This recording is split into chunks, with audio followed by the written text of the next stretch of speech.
Question number 11 आपका exercise 11 8.2 से prove that the coefficient of x की power n in the expansion of 1 plus x की power 2n is twice the coefficient of x की power n in the expansion of 1 plus x 2n minus 1। तो यहाँ पे दो expansion दिया हुआ है, एक है 1 प्लस एक्स की पावर 2n और एक एक्सपेंशन आपका है 1 प्लस 2x की पावर 2n माइनस 1। ठीक है, आपको ये बताना है कि इसमें जो x की पावर n वाला टर्म होगा और इसमें जो x की पावर n वाला टर्म होगा, इसमें जो x की पावर n का जो टर्म होगा कोफिशिएंट का और इसका कोफिशिएंट इसका दुगना होगा। ठीक, मान लेते हैं इसका कोफिशिएंट c1 है और इसका कोफिशिएंट जो है वो c2 है। हमें प्रूव करना है कि c1 2c2। ये हमारा क्वेश्चन समझ में आया? Yes sir. दिया हुआ है कि 1 प्लस एक्स की पावर 2n एक एक्सपेंशन है, दूसरा एक्सपेंशन है हमारा 1 प्लस 2x की पावर 2n माइनस 1। हमें प्रूव करना है कि x की पावर n वाला टर्म जो इसमें है और x की पावर n वाला टर्म जो इसमें है, इसमें x की पावर n वाले टर्म का कोफिशिएंट जो होगा दूसरे वाले x की पावर n वाले टर्म के कोफिशिएंट का ट्वाइस होगा, मतलब दोगुना होगा। ये प्रूव करना है। ठीक, तो इसमें देखते हैं, जैसे पहले इसमें x की पावर n वाला टर्म जो होगा हो जाएगा tn प्लस 1। अरे सर, ये मैथ्स का ही पीरियड है ना फर्स्ट ईयर का। तो ये देखिए, मुझे मान लेते हैं tn प्लस 1 टर्म होगा तो उसका एक्सपेंशन क्या होगा 2ncn x की पावर n, और इसमें जो होगा आपका tn प्लस 1 तो इसमें हो जाएगा 2n माइनस 1 cn x की पावर n। तो इसका कोफिशिएंट क्या है, ये है, और इसका कोफिशिएंट ये है। तो हम क्या मान लेते हैं 2ncn upon 2n minus 1 cn is equal to c1 upon c2। इसको हमने c1 मान लिया, इसको c2 मान लिया। अब इसको क्या लिखा जा सकता है 2n factorial upon 2n minus n factorial into n factorial divided by 2n minus 1 factorial upon 2n minus 1 minus n into n factorial is equal to c1 upon c2। अब जो है आपका ये लिखा जा सकता है 2n minus 1 factorial upon n factorial into n factorial. ये डिवाइड में का मल्टीप्लाई होकर इसे कोकल हो जाएगा, तो ये 2n माइनस n बचेगा n minus 1 factorial n factorial upon यहाँ आ जाएगा 2n minus 1 factorial c1 upon c2। n factorial कर दिया, 2n minus 1 2n minus 1 factorial कर दिया। अब इसको लिख सकते हैं 2n बचा यहाँ पे n माइनस 1, इसको n into n minus 1 factorial is equal to c1 upon c2। ये कर दिया, n कर दिया, c1 upon c2 equal to क्या आ गया 2 और c1 इक्वल टू क्या आ गया 2। यही तो प्रूव करना था। ठीक, तो क्या किया गया है, कुछ नहीं किया गया। दोनों एक्सपेंशन में t1 प्लस 1 का कोफिशिएंट निकाल लिया गया है, उन कोफिशिएंट को कंपेयर कर लिया गया है। एक को c1 मान लिया गया, एक को c2 मान लिया गया। उसके बाद जो है इसे सिंप्लीफाई कर दिया गया तो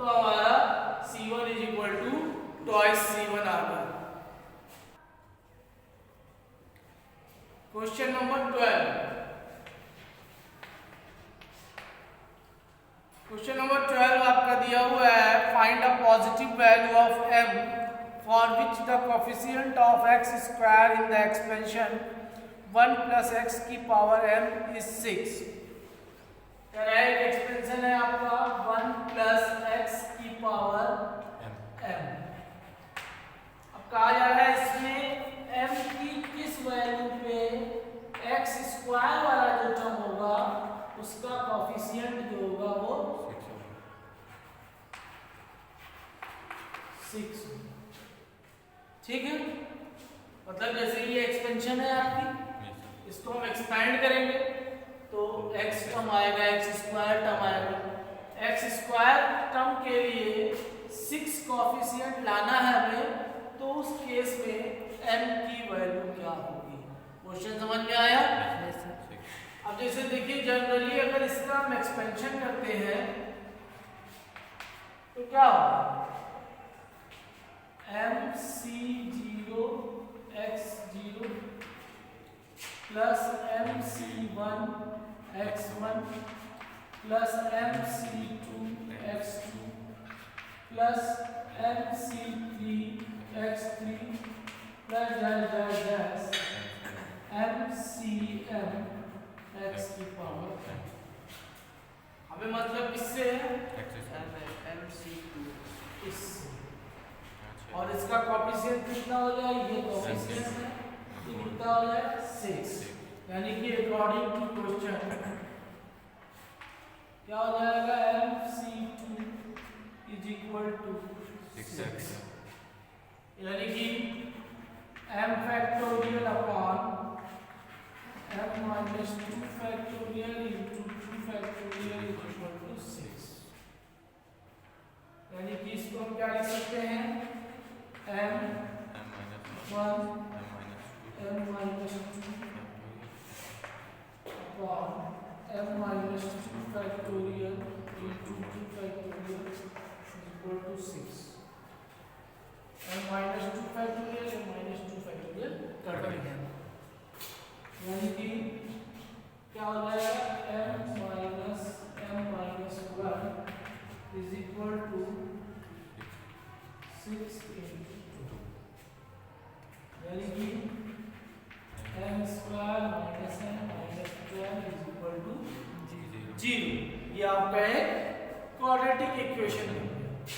सॉल्व कर देंगे इसको, m square minus 4m plus 3m minus 12 is equal to 0।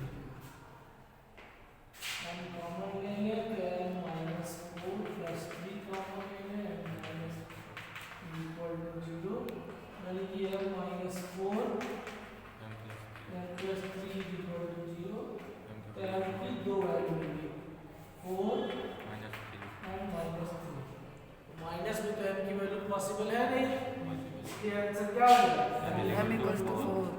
तो जब m की वैल्यू 4 होगी तो उस केस में इस एक्सपेंशन का x स्क्वायर वाला जो टर्म होगा उसका कोफिशिएंट 6 होगा।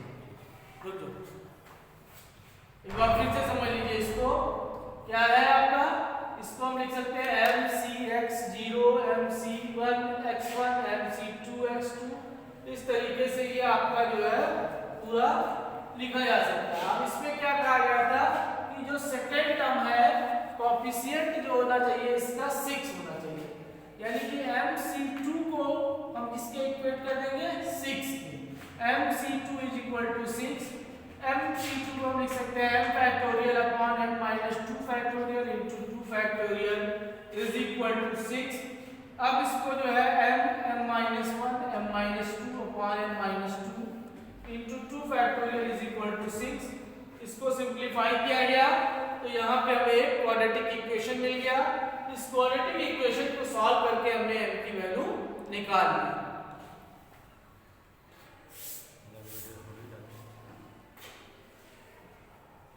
देखिए एग्जांपल नंबर 10 है आपका एनसीईआरटी का, ये मिसलेनियस का पोर्शन है। इसके एग्जांपल्स मिसलेनियस के जरूर लगा लीजिएगा, इंपॉर्टेंट है। ठीक है, अब अब जैसे दिया हुआ example number 10, find the term independent of x in the expansion of 3/2x square minus 1/3x की पावर 6। इसमें एक टर्म ऐसा जरूर होगा जहां पे जो है x नहीं आएगा, सिर्फ नंबर है। इंडिपेंडेंट ऑफ x का मतलब उस पर्टिकुलर टर्म में जो है वो आपका वेरिएबल नहीं है, सिर्फ कांस्टेंट वैल्यूज रहेंगी। आपको बताना है कि वो कौन सा टर्म है, ठीक। तो हम मान लेते हैं कि वो जो टर्म है वो tr+1 टर्म जनरल टर्म है। तो इसका जनरल टर्म का एक्सपेंशन क्या होगा? C6r 3/2x स्क्वायर की पावर 6 माइनस r और माइनस 1/3x की पावर 6 क्यों भाई? अब इसमें क्या कीजिए आप, इसमें जो है वेरिएबल एक साथ बना लीजिए। तो यहाँ पे देखेंगे तो वेरिएबल की पावर जो है x 2 × 6 माइनस r और यहाँ वेरिएबल की पावर जो है x की पावर माइनस r हो जाएगा, क्योंकि अपॉन में है ना, ऊपर ले जाएंगे तो माइनस हो जाएगा। अब यानी कि टोटल जो है x की पावर जो है 12 माइनस 2r माइनस r, यानी कि x की पावर 12 माइनस 3r। अब वेरिएबल से मुक्ति कब मिलेगी? जब वेरिएबल में पावर क्या होगा? 0। भाई वेरिएबल में पावर 0 होगा तभी तो वेरिएबल से मुक्ति मिलेगी। यानी कि इसको किसके बराबर लिखेंगे? 0 के, यानी कि 12 माइनस 3r बराबर 0, यानी कि आपका 3r हो गया 12, r हो गया 12 अपना 3, यानी कि 3 हो जाए 12। जब r की वैल्यू 4 होगी, यानी कि r की वैल्यू यहाँ 4 पुट करेंगे तो कौन सा टर्म बनेगा? 4+1, यानी कि इस एक्सपेंशन का फिफ्थ टर्म जो होगा वो उस पे वेरिएबल नहीं होगा। निकाल के देखना चाहे निकाल, t4+1 यानी कि t4+1 यानी कि t5 अगर आप निकालेंगे इसमें इस फार्मूले को करके तो 6c4 3/2x square 6 minus 4 minus 1/3x की पावर 4। तो क्या हो जाएगा? 6 factorial 6 minus 4 factorial 4 factorial into 3/2x square का स्क्वायर इंटू माइनस 1/3x की पावर 4। तो क्या हो जाएगा? 6 into 5 into 4 upon 2 into 4 into 9/4 x की पावर 4 इंटू 1/51 x की पावर 4। x की पावर 4 x की पावर 4 काटो पहले, 9 1 9 9 81, ये 4 फैक्टोरियल काट देंगे और ये 2 6 बढ़ जाएगा, ये 3 हो जाएगा और ये बचा, ये 4 बचा, ये 3 बचा और ये 5 बचा। तो क्या आ जाएगा? 5/12 4 3 12 t5 क्या होगा? 5/12। इसमें वेरिएबल है नहीं है, तो इसका मतलब क्या है? Independent of variable. और पहले क्या करेंगे इसमें? पहले इसमें जो है हम जनरल टर्म बनाएंगे। जनरल टर्म से हम वेरिएबल की पावर से इवैल्यूएट करेंगे। तो यहाँ पे हमारा वेरिएबल का पावर जो आ गया 12 माइनस 3r। अब जब इंडिपेंडेंट टर्म होगा वेरिएबल पे, यानी कि वेरिएबल का पावर जो होना चाहिए वो 0 होना चाहिए। तो हमने क्या किया? 12 माइनस 3r को 0 के बराबर दिखा दिया। सॉल्व करके r की वैल्यू मिल गई। r की वैल्यू जब यहाँ पुट करेंगे तो हमें ये पता चल जाएगा कि कौन सा टर्म जो होगा वो इंडिपेंडेंट होगा। तो r की वैल्यू जब यहाँ 4 पुट किया तो हमें पता चल गया कि फिफ्थ टर्म जो है इंडिपेंडेंट है। अब अगर हमें वेरिफिकेशन पर करना है तो हमने इसको कैलकुलेट कर लिया। कैलकुलेट करने पे t5 आ गया 5/12। अब इसमें वेरिएबल नहीं है तो इस तरीके से ये किया जा सकता है। वही हम लोग देखते हैं एग्जांपल नंबर 12। प्रूव करना है show that the coefficient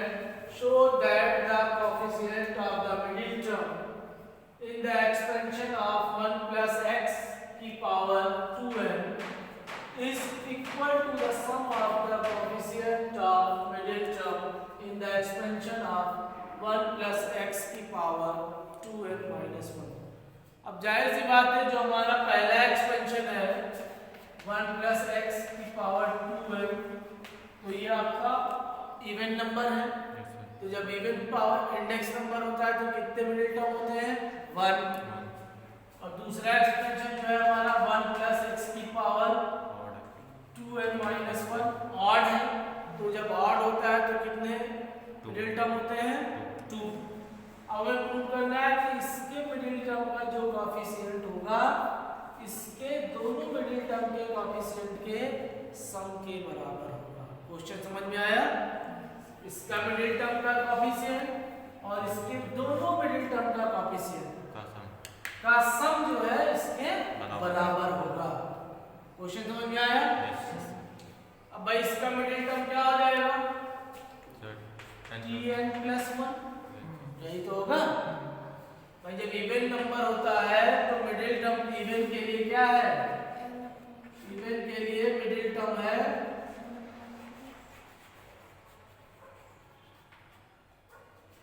2n upon 2 plus 1, formula होता है n upon 2 plus 1। तो यहाँ पे क्या है n की जगह 2n है तो क्या हो जाएगा 2n upon 2 plus 1 तो क्या है कि n plus 1 टर्म जो हो जाएगा वो मिडिल टर्म होगा। यानी कि tn plus 1 निकालेंगे तो क्या हो जाएगा इसका कोएफिशिएंट 2n cn, यही तो होगा इसका मिडिल टर्म। तो कोएफिशिएंट आपका ये होगा पहले केस में। दूसरे केस की जब हम बात करेंगे तो दूसरे केस में ऑड है। ऑड नंबर में मिडिल टर्म क्या कौन सा होता है n plus 1 upon 2। Middle term आपका होता है n plus 1 upon 2 term n plus 1 और उसके बाद n plus 1 upon 2 plus 1, यही तो होता है। तो उसके हिसाब से इसके मिडिल टर्म जो हो जाएंगे इसका फर्स्ट मिडिल टर्म और सेकंड मिडिल टर्म, दो मिडिल टर्म होगा। तो इसका फर्स्ट मिडिल टर्म जो हो जाएगा वो होगा 2n minus 1 plus 1 upon 2, यानी कि 1 कर दिया 2n upon 2 यानी कि tn जो हो जाएगा इसका फर्स्ट मिडिल टर्म होगा। तो tn फर्स्ट मिडिल टर्म बनाने के लिए r की वैल्यू क्या बनाई जाएगी tn minus 1 plus 1। और एक कम करके ही तो r की वैल्यू ली जाती है तो यहाँ से एक कम करना पड़ेगा। यानी कि इसका जो कोएफिशिएंट बनेगा वो 2n minus 1 cn minus 1, ये इसका पहला मिडिल टर्म बनेगा। और दूसरा मिडिल टर्म जो बनेगा इसका n plus 1 वाला बनेगा। यानी कि दूसरा मिडिल टर्म जो होगा tn plus 1 होगा। तो यहाँ पे direct 2n minus 1 cn factorial जाएगा। अब हमें प्रूव क्या करना है कि ये जो है इन दोनों के सम के बराबर है। तो चेक कर लेते हैं इसको हम क्या लिख सकते हैं। इसका मतलब ये हुआ 2n minus 1 factorial upon 2n minus 1 minus n minus 1 factorial n minus 1 plus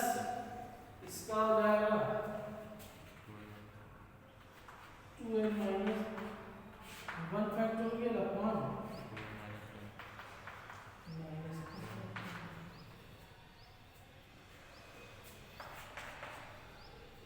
क्या आ जाएगा आपका 2n minus 1 factorial upon ये माइनस माइनस प्लस हो जाएगा तो -1 + 1 कट जाएगा 2n माइनस n यानी कि आपका आ जाएगा n factorial into n minus 1 factorial और यहाँ पे 2n minus 1 factorial upon n minus 1 सब हाँ नहीं होगा नीचे बता दो ठीक तो ये आपका क्या हो जाएगा n factorial into n minus 1 factorial दोनों वैल्यू सेम है तो क्या हो जाएगा 2 ये हो जाएगा आपका 2n minus 1 factorial upon n factorial n minus 1 factorial ये हमारा आया फर्स्ट और सेकंड मिडिल टर्म के कोएफिशिएंट का सम और इसका कोएफिशिएंट क्या होगा 2n factorial upon 2n minus minus n होगा minus n into into n factorial n factorial अब इसको हम क्या लिख सकते हैं 2n factorial upon n factorial और n फैक्टोरियल n फैक्टोरियल ये लिखा जा सकता है यस अब इसको जो है हम लोग एक इसमें इसे 2n 2n minus 2n minus 1 factorial और इसमें से एक n माइनस 1 फैक्टोरियल और एक n फैक्टोरियल ये n कट गया तो क्या आ गया 2 n minus 1 upon n minus 1 factorial into n factorial ये दोनों सेम आ गया कि नहीं आ गया यस सर तो क्या किया गया हमने यहाँ पे पहले हमने फर्स्ट एक्सपेंशन का मिडिल टर्म tn + 1 का कोएफिशिएंट 2n cn कैलकुलेट कर लिया ये पहले कर लीजिए तो ये पहले जब हमने कैलकुलेट कर लिया तो इसकी वैल्यू ये आ गई ठीक इसे मान लेंगे फर्स्ट उसके बाद क्या किया गया उसके बाद जो है सेकंड एक्सपेंशन के दोनों middle term first middle term और second middle term first middle term का कोएफिशिएंट हमारा है 2n minus 1 cn minus 1 second middle term का कोएफिशिएंट आया 2n माइनस 1 cn दोनों को इवैल्यूएट किया और सॉल्व कर लिया सॉल्व करने के बाद जो हमारे पास फाइनल आंसर आया तो ये आया इसे मान लें सेकंड अब क्या दे रहे हैं देख रहे हैं कि फर्स्ट और सेकंड दोनों आपस में इक्वल है तो इस तरीके से हम कह सकते हैं कि इसके मिडिल टर्म का जो कोएफिशिएंट है वो इन दोनों के मिडिल टर्म के कोएफिशिएंट के सम के बराबर